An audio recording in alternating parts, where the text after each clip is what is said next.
అరుంధతి సినిమాలో పశుపతిలా చంద్రబాబు వదల బొమ్మాలి అంటూ అధికారం కోసం మళ్లీ వస్తున్నాడని సీఎం జగన్ చేసిన విమర్శలకి కౌంటర్ ఇచ్చారు చంద్రబాబు. పశుపతి అంటే శంకరుడని, ఈ 5 ఏళ్లలో ప్రభుత్వం పెట్టిన కష్టాలన్నిటినీ ప్రజల కోసం భరించానన్నారు చంద్రబాబు. మీరంతా అరుంధతి సినిమా చూసారా?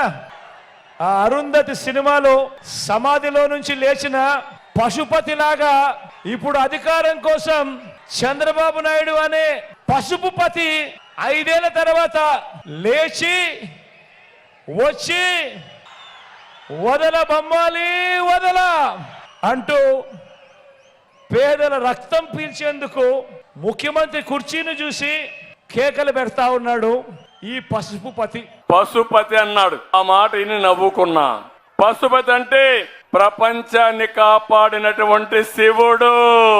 నేను శివ అవతారం ఎత్తాను. నేను ఆ మాట కూడా అంగీకరిస్తున్నా. ప్రపంచాన్ని రక్షించడానికి ఆ శివుడు విషాన్ని కూడా గొంతులో పెట్టుకొని ప్రపంచాన్ని రక్షించాడు. అవునా కాదా అని మిమ్మల్ని అడుగుతున్నా. వాలంటీర్ల వ్యవహారంపై ఏపీలో మాటల యుద్ధం జరుగుతోంది. వాలంటీర్లతో రాజకీయాలు చేయడానికి తాను వ్యతిరేకమని చంద్రబాబు అంటుంటే, వృద్ధులకు పెన్షన్లు రాకుండా అడ్డుకున్న శాడిస్ట్ చంద్రబాబు అని విమర్శించారు సీఎం జగన్. పెన్షన్ల గురించి ప్రభుత్వం, అధికార పార్టీ నీచమైన రాజకీయాలు చేస్తా ఉంది. ఓట్ల కోసం దిగజారిపోయింది. వాలంటీర్ వ్యవస్థకు నేను వ్యతిరేకం కాదు. అదే సమయంలో వాలంటీర్లు రాజకీయం చేయడానికి నేను వ్యతిరేకం.